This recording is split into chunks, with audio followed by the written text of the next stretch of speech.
I'm standing in the wonderful greenhouses of Portland Nursery on Division Street. I'm here with Sarah. And Sarah, we're going to talk about shrubs because we love color, we love blooms and annuals, perennials, but there's a lot of amazing shrubs that also bloom at this time of year as well. And I gotta throw out right to the Escallonia on the front. I really love that one because it's evergreen. I love the color of the blooms. There's different varieties in it. It's really a great shrub. Yeah, shrubs are super underrated, and everyone's always going after the annual and perennials, and I think because we just see them or hear about them more often, but a flowering shrub is so great in a garden because it gives you that structure and the height. If you have nothing but annuals and perennials, it's going to be a really it's low almost garden. Flat, isn't it? Yeah. So having the shrubs is really what gets people's attention. So yeah, we've got a lot of great picks, and we even had to narrow it down. But up front there, we've got a buddleia, which is ever popular, a butterfly bush. Actually is listed as invasive species. So this is a sterile variety that's a little smaller than like the classic buddleia, but it still can kind of scratch the itch. Yeah, we can't even sell the ones in Oregon anymore that are that species, but these have all been approved. We're not breaking the law or anything. Exactly. And they're a great plant for summer blooms. Exactly, beautiful flowers.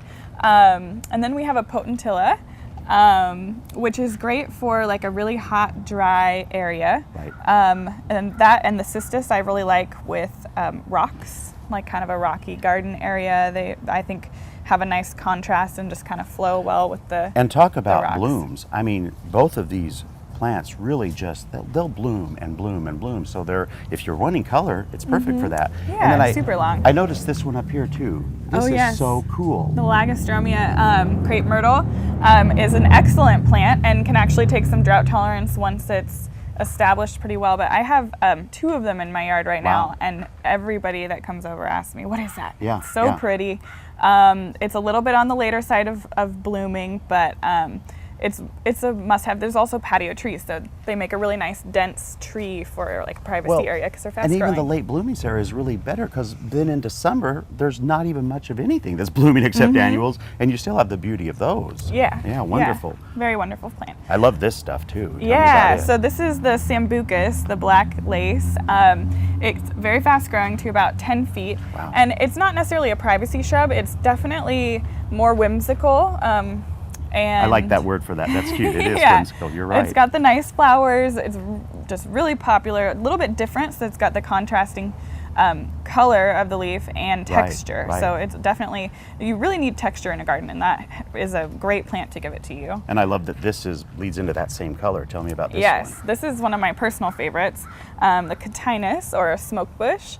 And I love the color of this, especially mixed with like chartreusey colors. Sure. And so this is the smoke like the leftovers of the smoke. And for a lot of people, they don't find it attractive. I don't find it attractive. So the trick to that is to cut it down really hard in really early spring to the old wood, and it won't do that. And I did that to mine really late, and I almost killed it, but it totally rebounded, and it looks beautiful. And then all you get is the leaves, which you really love the leaf color on this one. Okay, that makes sense. Yep.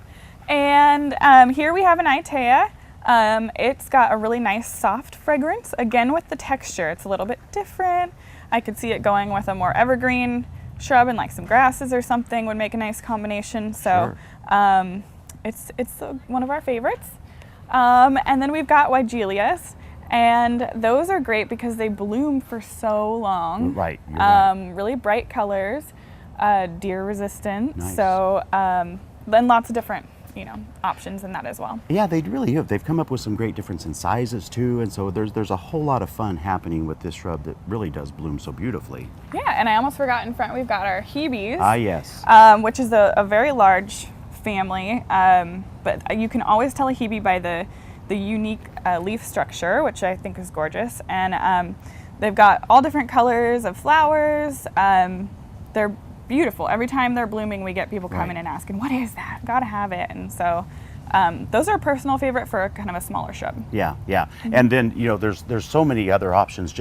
This is just a little bit of them, but there's so many other really wonderful shrubs that have beautiful blooms to them, and we see them at the moment and go, oh, we love those, and then we tend to forget about them because of all the other stuff that blooms and takes over. But if you love shrubs and you love blooms, which I think we all love that, remember you can go to gardentime.tv. We can click you over to the Portland Nursery on Stark Street or here on Division. Find some shrubs that work just right for your garden and enjoy those blooms. Thank you so much, Thanks. Sarah.